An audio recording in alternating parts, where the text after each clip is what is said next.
average person who doesn't work out, doesn't know how to push his body, doesn't do this. Right. That's not us. It's not a sprint. It's a grind. You got to do it day in and day out and keep getting wins. That was my deal. I would have got it. Smile, dial, and make a pile. Okay, that's my slogan. There's a million of them. Only a few people succeed at a high level. Hey everybody, Mark McKenna. Welcome to The Real Hustle. Today I am super excited. I have a Pennsylvania legend in real estate here, Gary Mercer. Hey Gary, thanks for coming over today all across the bridge there. Hey Mark, it is my pleasure. I'm so excited to spend some time with you and honored to be your guest. Thanks a lot. So we've been getting off the track a little bit. We've had some motivational guys and we had some really strong agents in the past.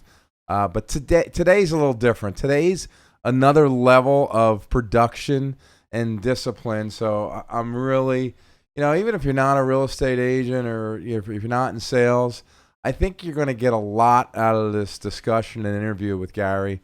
So we're going to dive into some things and talk about it. So we met in, Las Vegas? I believe it was Las Vegas, yes. So absolutely. We were all part of, and I still am, part of Mike Ferry organization.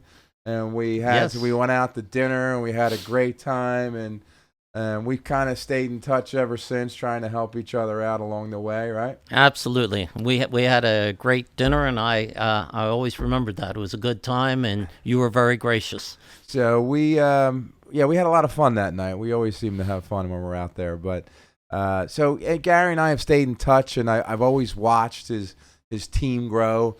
When you're a high-level producer, there's only a handful of people that you're really like, wow, that guy is just amazing. And prior to the interview, I always get kind of prepped up, and I talked to Gary last night, and I got to tell you, I was like blown away from some of the stuff. So let's dive into it.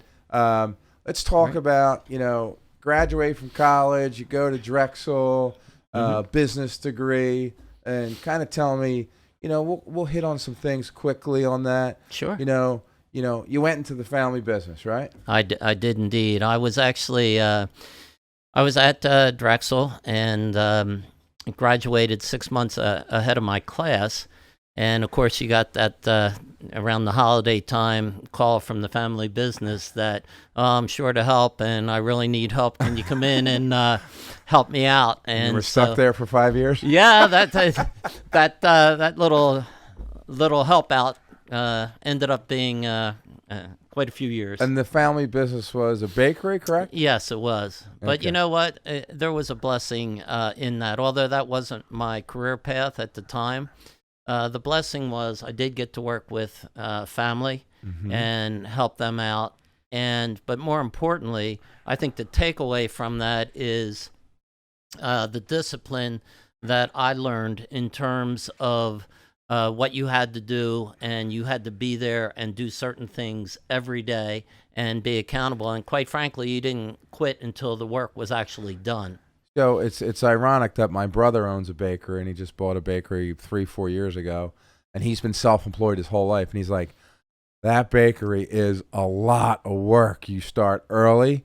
You never close, right? What do you? That's one right. day a year you're closed, I think? Yes, basically never closed. And, the production goes on no matter what. And you have to be there and do it. And that takes a lot of dedication and also discipline, because you're getting up very, very early in the morning. 4 o'clock. In the morning. Yeah, not so many people can get up at 3, 4. Most people get home 3-4 o'clock in the morning, not get up to work. Right.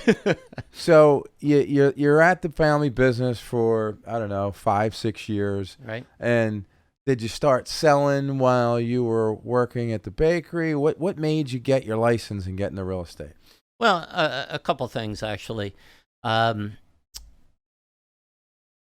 The real estate always intrigued me. My wife's family, there were realtors in the family. But more importantly, what really started me on that was a real estate law course that I took at Drexel, I loved it. I love what she taught, and I read something about you that you took some real estate law back in your school days. Yes, I did. I took Yeah. some. I didn't do too well. It's amazing I'm doing well in real estate.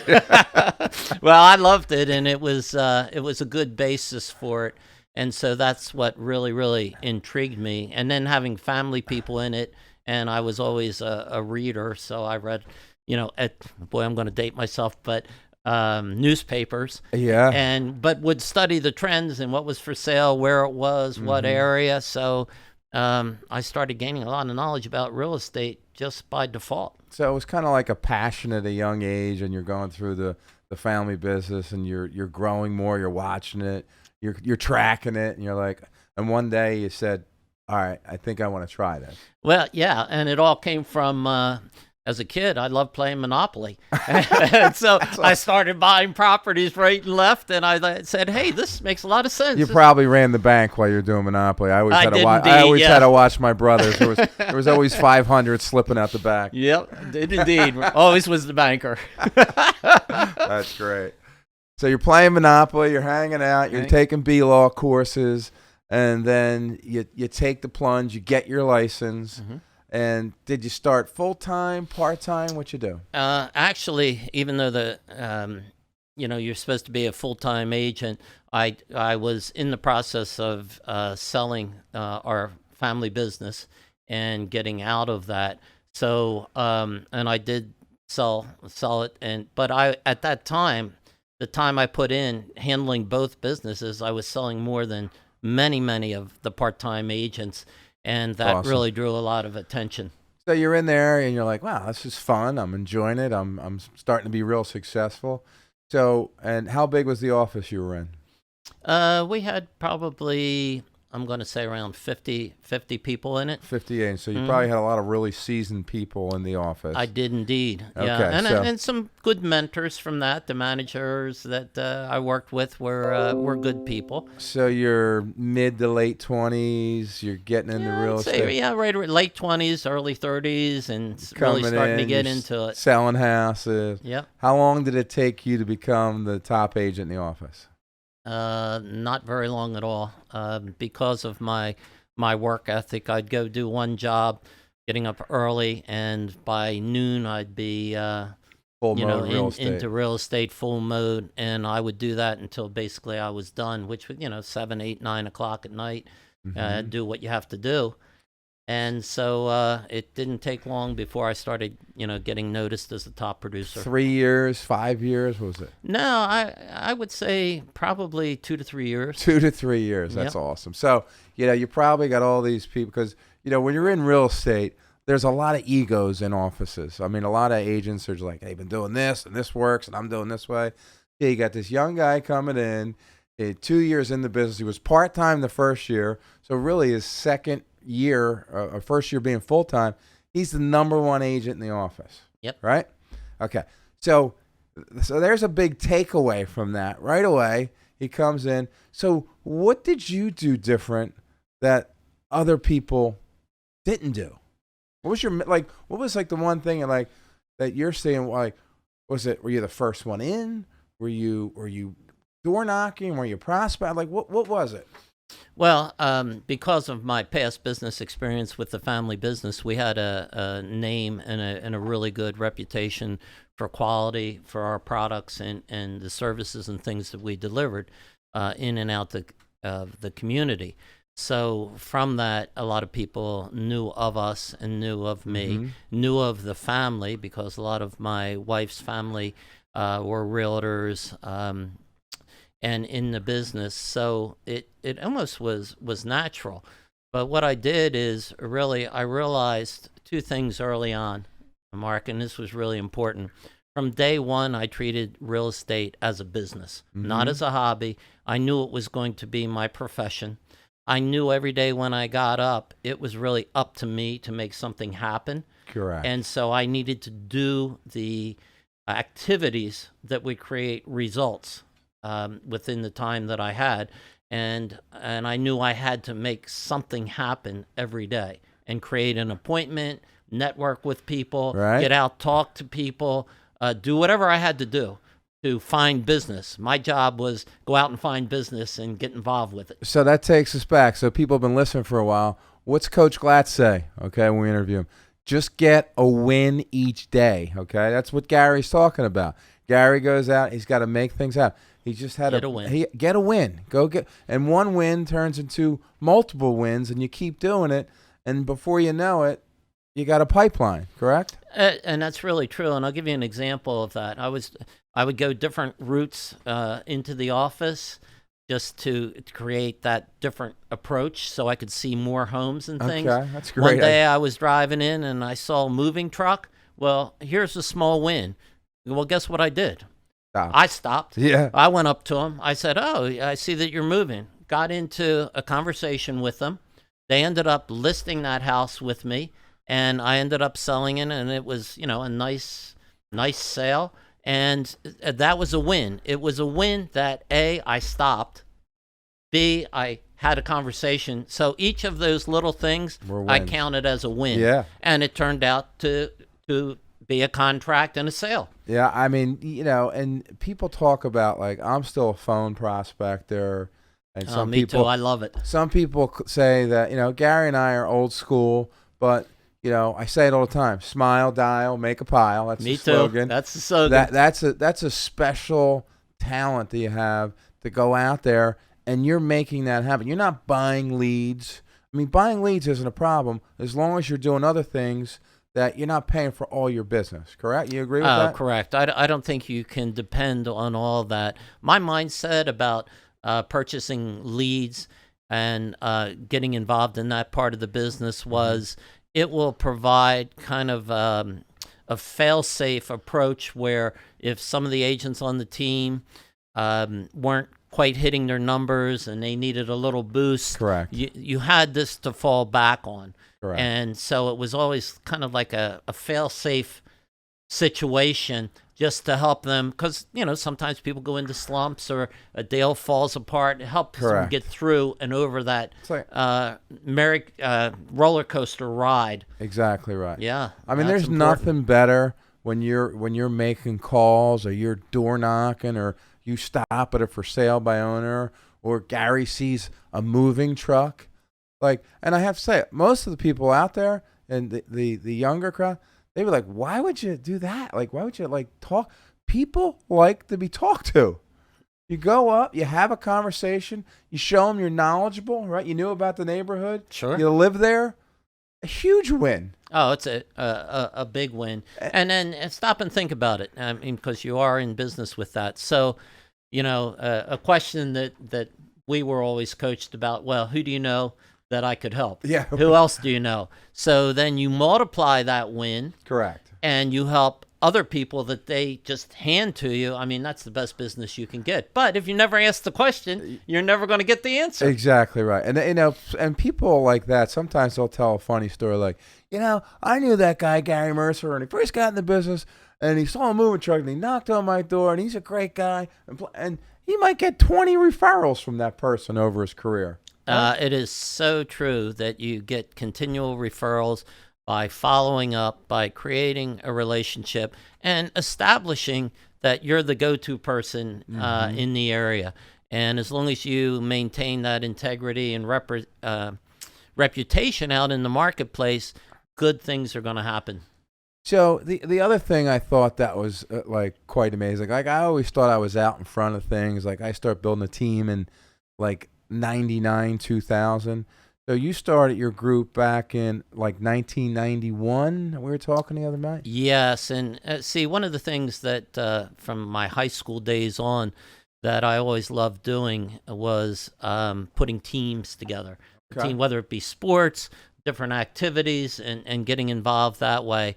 And I realized, as I said, if you really treat this like a business and that you're dependent on making things happen, I realized that, wow, there's a lot of dollar-producing activities that I really shouldn't be doing, so that I can better spend my time building the business and doing the things that I'm best at. So I started to build the team out in real estate.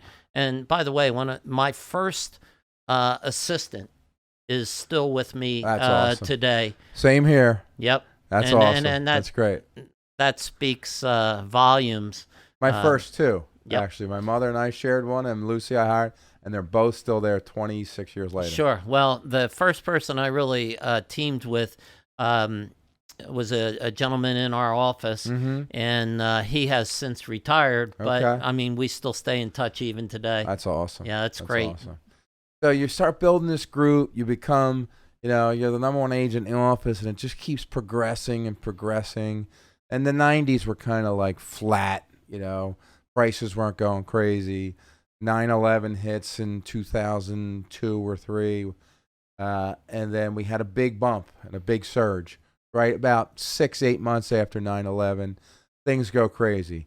So when was the big, I always say in my career, I was so excited to get over 200 units. Like, what was your big plateau point? Like, oh my God, I'm really selling this many houses a year? What was it? Well, we put a goal out there that we thought 500 units would. Hold on one second. Did everybody hear that? 500 units. Okay, that's not like 2 years. That's 1 year. 500 units.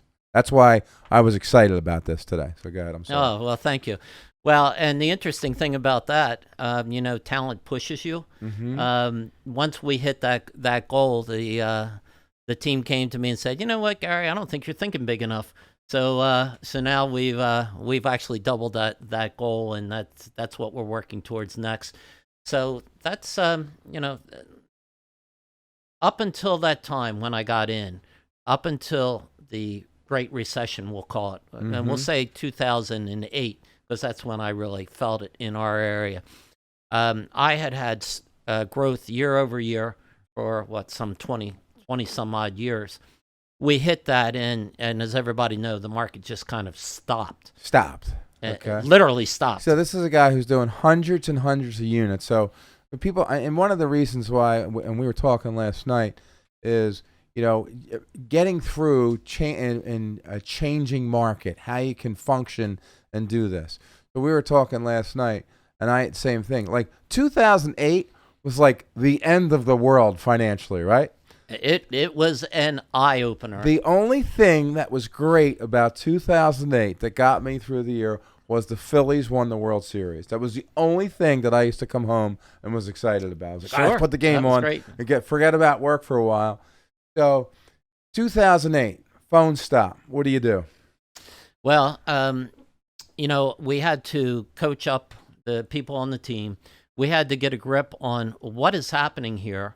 Obviously, it's a major shifting market. So the question then becomes, well, what skill sets do we need to implement now in a different market? How are we going to get through this? And I think you have to shift. You have to make your mindset such that, you know what, this is an opportunity for us. So let me take this situation, create an opportunity, coach up on different skills to use to capture that market of the moment, and go out and succeed at that. And in any kind of market shift, if you look at it as here's an opportunity to take market share and Correct. change your business, when you come out of it, you'll be so much further ahead. But you have to double That's down. awesome. You may have to work harder. And, even back from my early family business days, the job's not done until you get it done for the day. So no matter what it takes, get the job done. Finish it. Do what you have to do. That's Even awesome. if you're getting appointments lined up, my mindset was one appointment a day. Who do I know? How can I get that appointment? So one of the things we were talking about last night, I'm going to get off track a little bit. So I said, Gary, did you ever total up what you've done in your career volume-wise? I said, I tried to do that one time. I'm probably like a little over $1 billion. So we were going over it last night. So here's a guy who's almost done $2 billion worth of business. And I said, you know what? I'm going to theme this whole conversation, 1 billion reasons why you need to pivot in a changing market. Okay? There you go. And actually, that's a great title. And it's really so so true. You can't keep doing the same shit. You're going to struggle. You got to change. You have to change. You have to change with the times. And if it gets tougher, you can't get worried about it or depressed about it. It's like, hey, the bottom line is somebody wants to buy or sell real estate. My job's to go find them, get in that transaction. And, you have to think about this. You deserve to bring the highest skill sets to the customers and clients out there. Yeah. And if you have that skill set, you're almost negligent if you're not bringing that to people to help them, because they're entrusting one of their greatest, most expensive assets in your hands.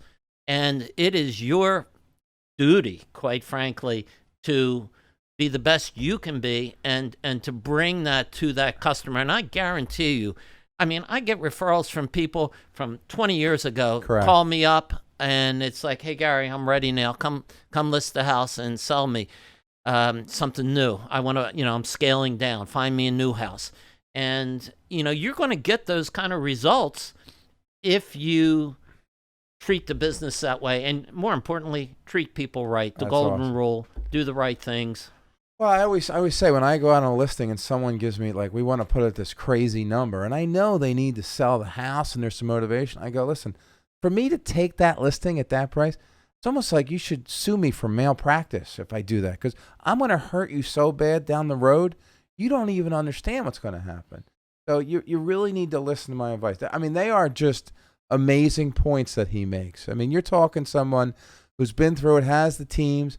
Phones stop ringing, okay? You got to change. It's like what we're in today, okay? We are definitely headed into a changing market. And, Mark, the interesting thing about this for you and I is a lot of agents who got it in the market in, let's say even the last 5 years, have only seen. I'm gonna say 10. You know what? I would agree with that. I say 2012 and beyond. They don't know what a price reduction is. They don't know what I remember the days you'd be like, oh my God, not another listing call, because you had so many because the things were sitting. Okay, now so I tell my agents all the time, this is fantasy land. Okay, it's over. And you have to really sharpen your skill set. That's the key to it. And double down and do what you have to do, because it's not going to be the same as it was, and you're not going to talk the same way you did in the past, because the whole market conditions have changed. And keep in mind that for a seller, they're on like a 6-month lag.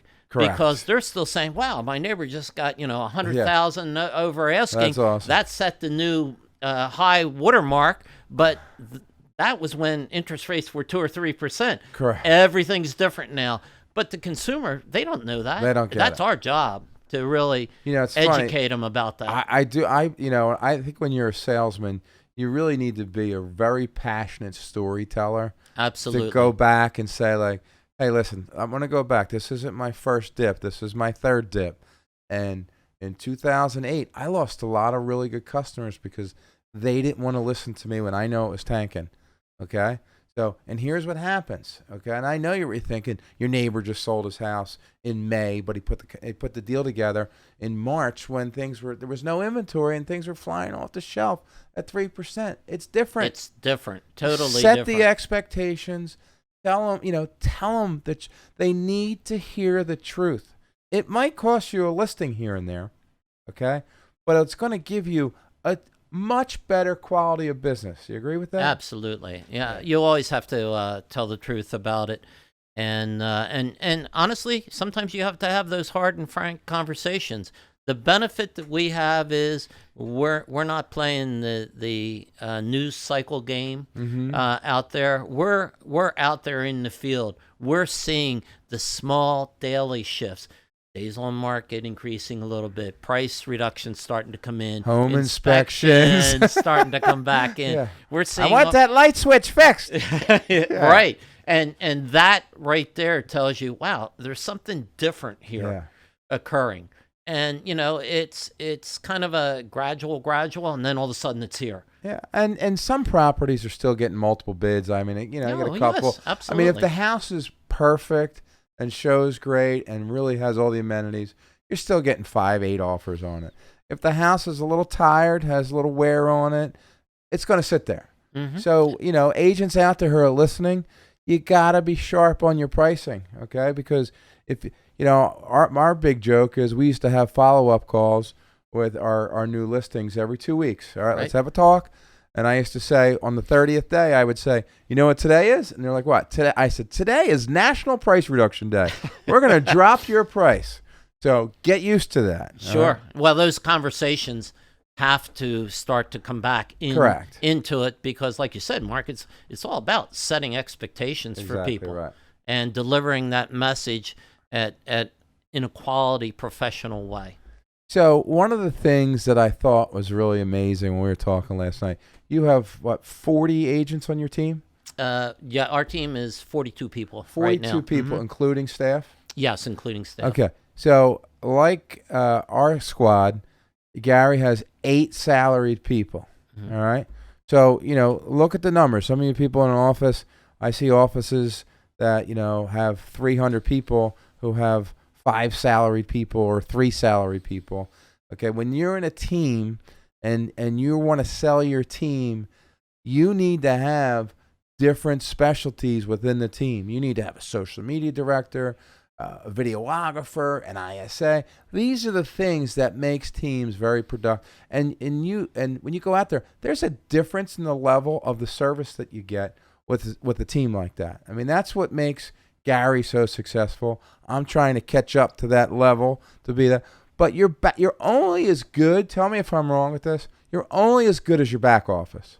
Oh, absolutely true. In fact, if you don't have a very strong and tight-run, systems-oriented operations team, you're eventually going to run into some problems. You're going to fail because you're going to be over-promising and under-delivering because you can only do so much in a day. Exactly. One person can only do so much, and that's where it comes back from when I first got started, the concept of leverage, let other people in their specialties do what they do best, and let the people that, if they're doing sales and that's their specialty, let them concentrate primarily on that and have all the support on the back end. It makes it easier, and they can do a lot better in general. Yeah, I mean it's so important. And as your business grows and you evolve as a team leader and you let up more responsibility, you kick yourself like, I can't believe I did that long. You know how much that cost me?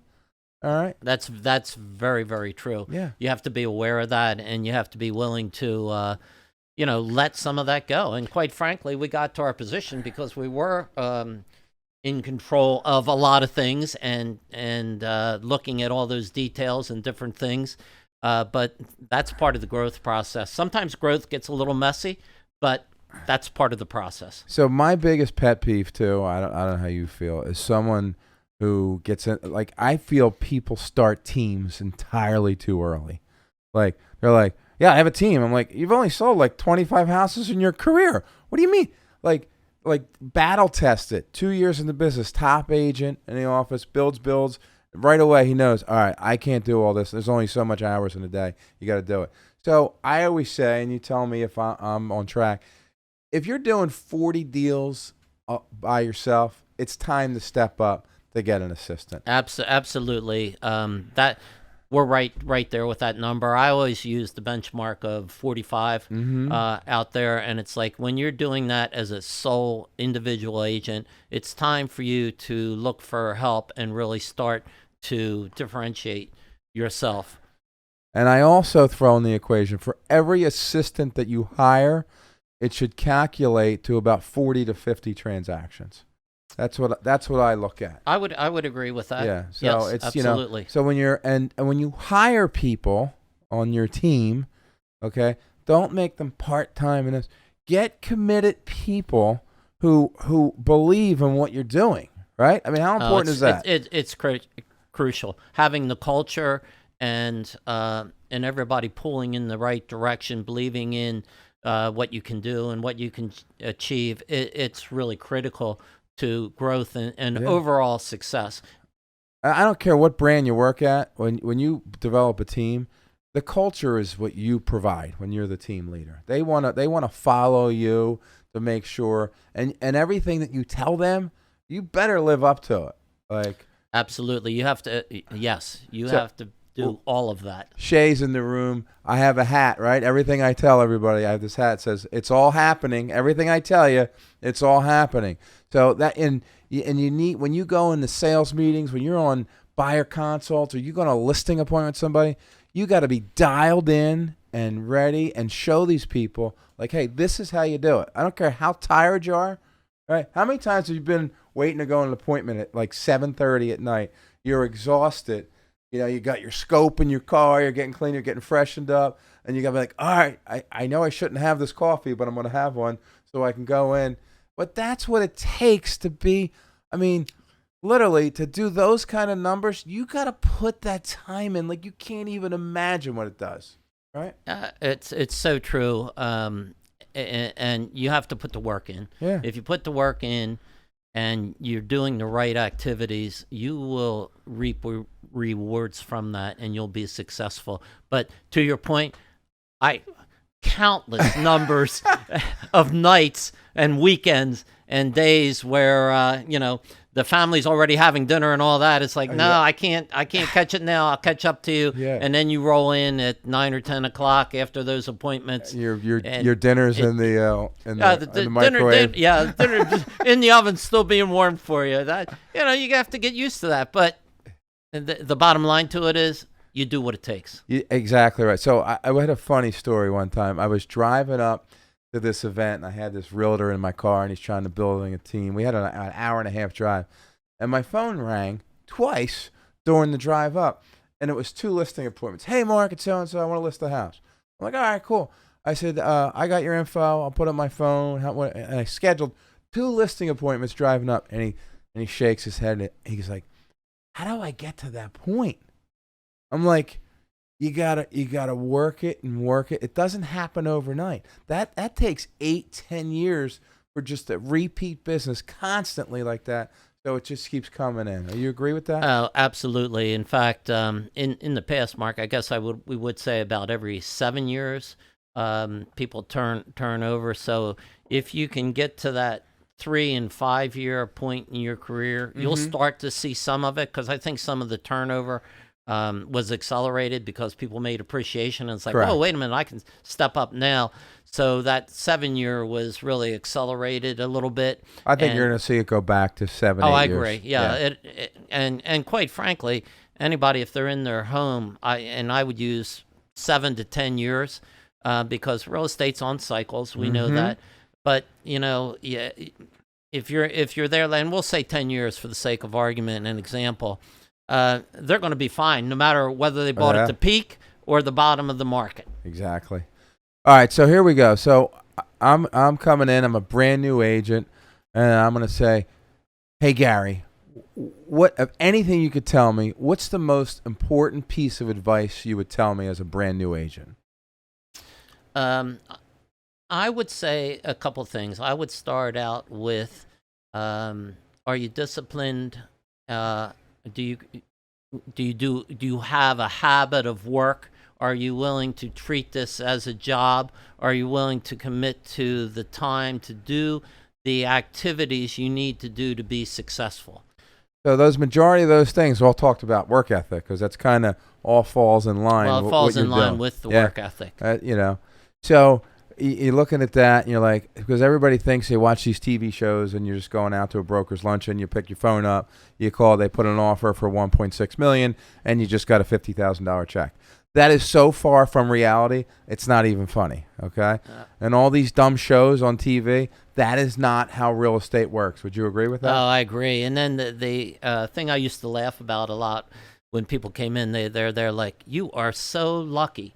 I don't know how you could be so lucky. I hate that. I'm not lucky. Well, and I said, yes, I am very lucky, but also, did you notice I was the first one in the office and the last one to leave? Philo. Most of the time. Philo, first in, last out. Absolutely. All right? Oh, my God. Everybody, you're so, I'm not lucky. I do things that make me get business. That's what I do. Well, you do the activities. Correct. The activities, and you do those. Oh my! You will win. You got my blood pressure up. That line just drives me. Oh, you're so lucky. Yeah. I hate that. All right, so taking and we call agents. We see what they call zero growth agents. Okay, so that to me, that's the agent who sells 12 houses a year, every year, makes the same amount of money, good market. If it's down, they go, what do you tell that agent? Okay, Gary, how can I be more like you? Is it the same advice you give to the brand new agent? Or tell me how you feel about that when people come on your team. Well, I sit down with them and I say, well, let me see your schedule. Let's look at those activities and things that you're doing. And I encourage them. I mean, if you learn your skill and your craft, and my mindset is always be learning, even today. You're green and growing, or you're red ripe and not growing. Greening, that's a good one. We gotta write that down. I might have to steal that one from you. Yeah, and so I mean, even to this day, I was just at a seminar, and they posted, "Wow, Gary Mercer's coming down to the seminar, still learning and growing." Yeah, and you can always learn and grow. And I'm an avid reader of real estate, all things real estate, anything related to it. Sales success, leadership, because that you have to develop those skill sets too, and grow as a leader as your team and people around you grow. So it's about the journey, not the destination. That's awesome. So I'm going to dive into one last thing. So I always feel is to be a very productive anything. Right? You could be an attorney, a real estate agent, construction worker, whatever.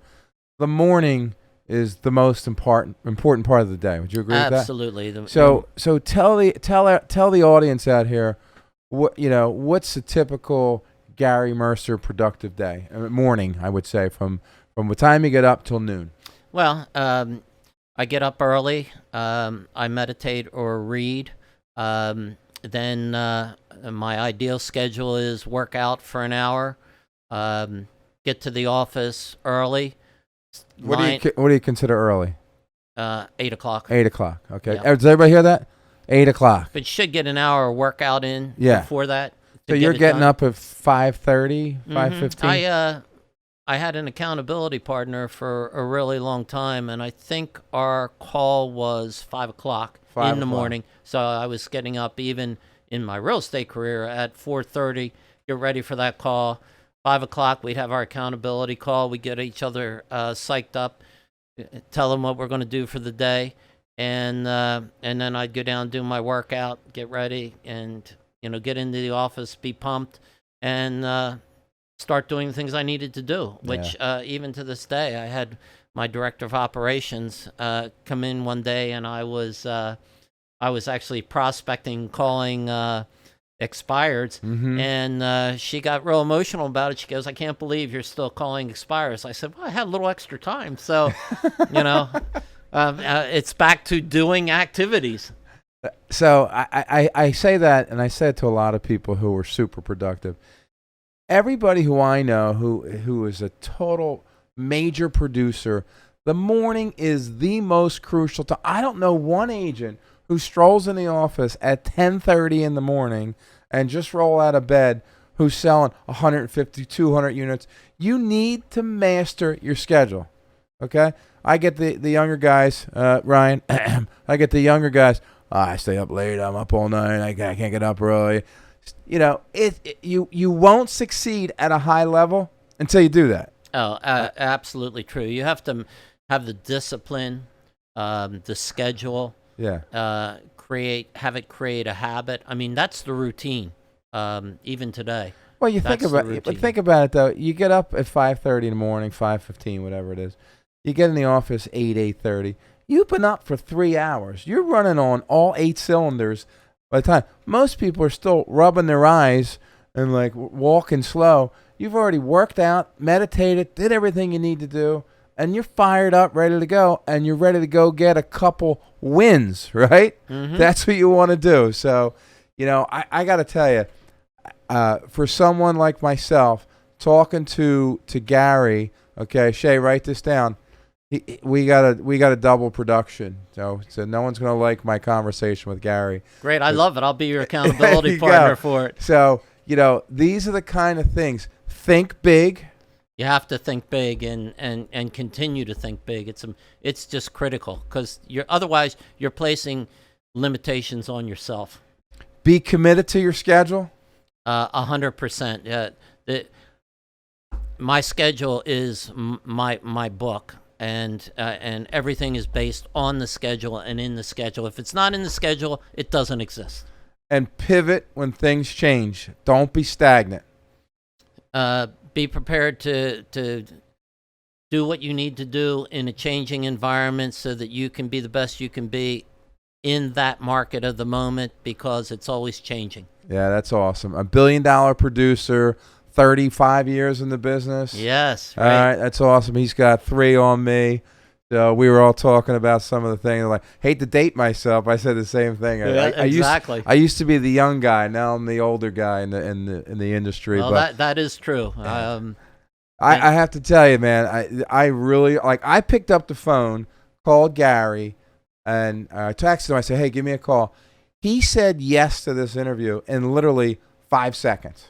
Like, he's like, love it. Like, so for all you real estate agents out there, I don't care if you're selling real estate, you need to change your life in the morning a little bit. If you didn't get anything out of this conversation, it's probably time to check out of the real estate industry. Okay? So this is the core of what makes you successful in this business. Forget about the Instagram pictures and posting something. This is how you succeed. Awesome, man. Great stuff. Thanks. Yeah. I appreciate the opportunity. It's really my pleasure hanging out with you and spending some time together again. All right, we got to get to dinner. It's awesome. We got to get dinner again, all right? We'll have to do that dinner. That was a lot of fun. All right, brother. We'll have a good time. Thanks for coming in. Thanks.